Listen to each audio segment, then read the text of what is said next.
J'ai regardé les 8 premiers épisodes et je suis obligé de faire une vidéo dessus. L'animation est vraiment abusée. Je trouve qu'ils ont vraiment passé un step par rapport aux saisons précédentes. J'ai re-regardé la saison 7 avant de me mettre à jour sur les épisodes pour pouvoir me remettre dans le bain, recontextualiser les choses, etc. La saison 7 est sympa, mais tu sens qu'il s'éparpille beaucoup parce qu'il y a beaucoup de choses qui se passent sur plein de champs de bataille différents. Donc ça rend la saison un peu longue, des fois un peu frustrante parce que tu passes d'un moment qui est super intéressant où tu as envie de voir la suite à un autre moment qui est beaucoup moins intéressant. Exemple, t'as le combat Shoto Crématorium et après tu passes sur le lézard. Comment il s'appelle le lézard? Celui qui est fan de Stein là. Black Mist se fait libérer et il y a Himiko qui se multiplie et qui se met dans toutes les failles, donc qui va sur tous les champs de bataille. Donc là ça bouleverse le tout et la fin de la saison c'était le combat qui commence entre All Might et All for One. Et donc là le début de cette saison t'as ce combat qui se passe et All Might bah littéralement c'est Batman en fait. Il a pas de pouvoir, il a une Batmobile, il se fait drop une armure. En fait c'est une combinaison entre Iron Man et Batman. Il a la Batmobile, il a l'armure qui s'adapte à son corps, c'est littéralement ça, vraiment. Mais j'ai trouvé ce combat sympa, franchement c'est stylé. All Might, il utilise très très bien les pouvoirs de l'entièreté de sa classe. Pourquoi? Parce qu'en fait c'est un prof qui fait bien son travail. Il regardait les élèves, comment ils s'en sortaient, comment ils utilisaient leurs pouvoirs. Lui, avec son point de vue d'adulte et de héros de longue haleine, bah, il sait comment améliorer telle ou telle application d'un pouvoir, et du coup bah, il utilise tous ces pouvoirs-là avec son armure, et il les utilise bien. Et un autre truc aussi important pendant le combat, c'est que All for One, c'est celui qui est énervé, frustré, qui a envie d'en finir et qui se laisse emporter par ses émotions, et All Might, c'est celui qui provoque All for One, et les rôles sont complètement inversés par rapport au combat qu'ils ont eu ensemble il y a plusieurs saisons. Donc bref, j'ai trouvé le parallèle intéressant, comme quoi All Might finalement il apprend de ses erreurs. Il a fait plusieurs combats contre All for One, et là je crois que c'était le troisième dont on nous parle, parce que le premier on l'a pas du tout vu dans l'animé, mais c'est celui qui lui a causé la grosse blessure à l'abdomen. Le deuxième c'est celui qu'on voit dans l'animé plus tôt, où encore une fois All Might gagne, mais il est quand même ravagé physiquement, et là bah, il a plus du tout de pouvoir. Et là le dernier combat il a enfin appris de ses erreurs et c'est lui qui provoque et c'est All for One qui réagit à la provocation. Et j'ai l'impression que c'est parce que Shigaraki il est en partie fusionné dans la conscience de All for One que du coup la haine de Shigaraki impacte la gestion de ses émotions sur le combat. De ce que j'ai compris c'est ça, c'est pas uniquement la gestion des émotions de All for One qui n'est pas bonne et où du coup il s'emporte, c'est vraiment parce que Shigaraki a déteint sur All for One en gros que All for One se laisse emporter. Il me semble que c'est ça. Donc le combat prend une tournure intéressante. All for One est évidemment meilleur. Ça aurait été un peu bizarre que Iron Man batte All for One, parce qu'All for One il a tous les pouvoirs, il est décrit comme le plus fort des vilains. Ce serait un peu bizarre de se faire détruire par All Might qui a juste une armure, tu vois. Donc pour le coup ça c'est bien fait. Et là t'as All for One qui arrive à se rapprocher de Shigaraki, etc. Et tu vois All Might qui va se faire défoncer. Il va se faire défoncer par All for One, il est sur le point de mourir. T'as même son esprit qui commence à arriver dans le One for All en mode ben, là il va mourir en fait. Il est en train de mourir. Et quand je regardais l'épisode j'étais en mode putain mais comment il peut se faire sauver? Qui peut le sauver? Et je me disais il y a que Bakugo. Il n'y a que Bakugo, on l'a pas vu depuis un moment. Il est en train de se faire réanimer par Edgeshot. C'est obligé qu'il arrive maintenant. C'est son moment. Il doit arriver maintenant. Et là, il arrive. Et à partir de ce moment-là, l'animation magnifique. Vraiment, le combat Bakugo All for One, trop stylé. C'est trop bien fait. C'est vraiment très très très beau. Les explosions sont super belles. Et tu vois que à ce moment-là, ils ont vraiment passé un gros step. Depuis le début de la saison, tu le vois, mais là, ça fait quand même une grosse différence. Alors que les saisons précédentes étaient bien faites. My Hero Academia, ça a toujours été un animé qui a été bien fait, je trouve. Il y a eu des saisons qui étaient moins intéressantes que d'autres, moins palpitantes, on va dire. Peut-être Gentlemate. Gentlemate, c'est pas ça.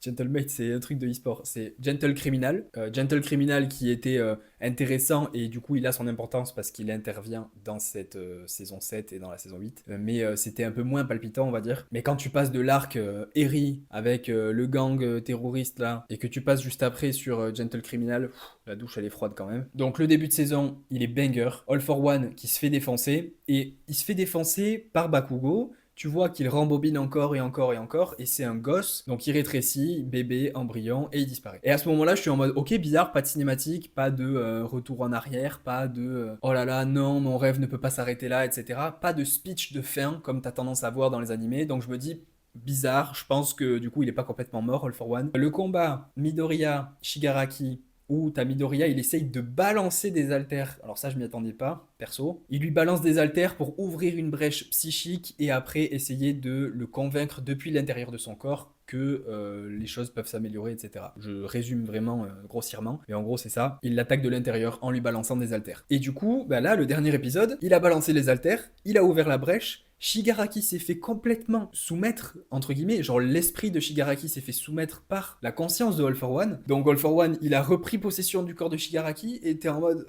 ok, je suppose que du coup maintenant c'est All for One. Et on rappelle qu'il lui a passé la quasi-totalité des haltères, et il y avait que la meuf qui a Voltige qui n'était pas passée, sauf que cette meuf-là, elle vient enlacer Shigaraki, le père de Shigaraki, dans l'épisode, et j'ai l'impression qu'elle disparaît. Et donc là, en fait, ben, on sait pas. Est-ce que des coups il a toujours des pouvoirs ou est-ce qu'il a plus rien? Parce que il a plus de bras. Il y a Eraser qui arrive avec le portail de Black Mist. Il lui donne la corne de Eri pour pouvoir se régénérer. Ok, très bien, d'accord, donc il est régénéré, il a de nouveau des bras. Parfait. Maintenant, est-ce qu'il a ses pouvoirs? Parce qu'il y a 2-3 minutes, il avait balancé ses pouvoirs. Donc, est-ce qu'il a récupéré ses pouvoirs grâce à la corne, vu qu'il l'a fait revenir en arrière? Je sais pas. T'as toute la classe de seconde qui arrive pour le fight, mais si personne n'a de pouvoir, ça va être compliqué de battre All for One qui a encore tous ses pouvoirs, tu vois. Donc je sais pas trop comment ça va se passer. J'ai quand même l'impression que c'est une situation désespérée de fou, puisque All for One a repris le dessus. Je pense qu'il y aura encore une suite au combat interne psychique où Shigaraki n'est pas complètement mort, je pense. Je pense que sa conscience elle est encore là et que finalement ce sera lui qui va prendre le dessus. J'ai pas vu le manga donc je connais pas la suite, mais moi j'aurais tendance à dire que pour que ça se finisse correctement, il faudrait que Shigaraki reprenne le contrôle de son corps, qu'il mette All for One sous cloche, ou alors que carrément All for One se fasse dégager de sa conscience, je sais pas comment c'est possible ça.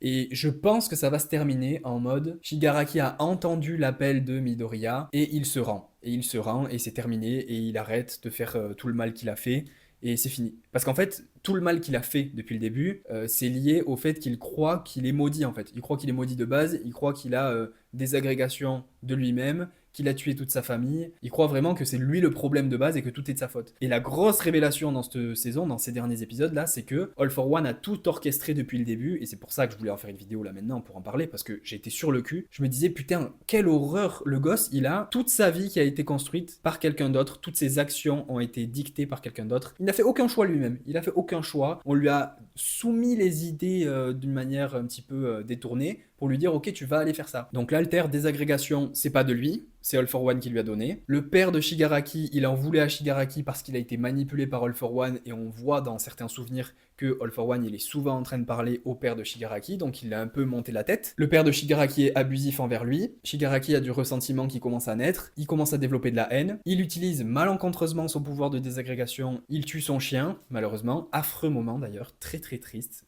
Au moment où j'ai vu ça dans les saisons précédentes où tu vois Shigaraki qui tue son chien alors que c'est le seul soutien qu'il a à ce moment-là, c'est horrible, c'est vraiment affreux. Et du coup, bah, il tue toute sa famille à cause de la désagrégation. Donc il est en mode, ma vie est maudite, c'est pas possible. Qu'est-ce que j'ai fait pour avoir ça en fait? Mon père me déteste, j'ai tué tout le monde, et j'ai l'impression que sur le moment, j'avais vraiment envie de tuer tout le monde. En fait, tout ça, ça a été créé de toutes pièces par All for One. Tout le scénario a été mis en place par lui. Si Shigaraki se rend compte de ça, qu'est-ce que c'est sa conclusion logique? C'est, bah en fait, toute ma vie est créée de toutes pièces, j'ai aucune raison d'être haineux comme ça, j'ai aucune raison littéralement. La seule raison à qui je dois en vouloir c'est All for One et c'est tout, et pas au monde entier. C'est pas le monde entier qui m'a fait ça, c'est que un humain, c'est que All for One. Donc le seul truc qu'il devrait faire de manière purement rationnelle, c'est dégager All for One de sa conscience, le tuer, en finir avec ça, et très probablement terminer sa vie à ce moment-là. Shigaraki, je pense qu'il va terminer sa vie à ce moment-là parce que il sera en mode de toute manière qu'est-ce que tu veux que je fasse de plus. Mon seul objectif c'était de tuer le monde entier parce que je pensais en vouloir au monde entier, mais en fait j'en voulais qu'à une seule personne puisque le seul responsable c'est All for One. Qu'est-ce que je vais faire maintenant? Je vais rien faire, j'ai rien à faire. Donc je vois bien juste la fin du scénario en mode bon bah Shigaraki il en termine avec lui-même aussi. Et limite il utilise des agrégations sur lui-même tu vois. En mode c'est là que tout a commencé, c'est là que tout va se terminer. Je vois bien le truc comme ça. Je trouverais ça trop bizarre et très dommage qu'il n'y ait pas de conclusion sur l'histoire de Shigaraki.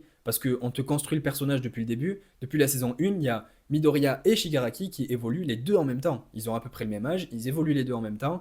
Un vers la voie du bien, l'autre vers la voie du mal. Et ça me fait vraiment penser à Naruto, tu vois. Naruto, Sasuke, les deux ont le même âge, ils évoluent différemment. Les deux en parallèle, on suit leur évolution. Et à la fin, t'as une espèce de réconciliation, tu vois. Le truc, c'est que je vois pas vraiment comment tu peux faire une réconciliation avec Shigaraki, avec tout le mal qu'il a fait. Là, il a quand même ravagé des villes entières, des populations entières. Ça fait beaucoup, tu vois. Je suis pas sûr qu'il puisse réparer ses erreurs. Et je pense que la conclusion plus logique, c'est bon, ben, en vrai, t'as fait trop de mal, t'es obligé de mourir, tu vois. Genre, je vois pas une autre suite. C'est un peu comme la fin d'SNK, tu vois. Est-ce que t'as envie que Eren il reste en vie vraiment? Ah, c'est quand même un meurtrier en masse, tu vois. Donc, bon, bizarre s'il reste en vie et s'il a un happy ending. C'est un peu comme si tu respectais pas tous les gens qui sont morts pour cette cause, tu vois. Donc voilà, j'ai hâte de voir les prochains épisodes. J'avais beaucoup envie de parler de ça.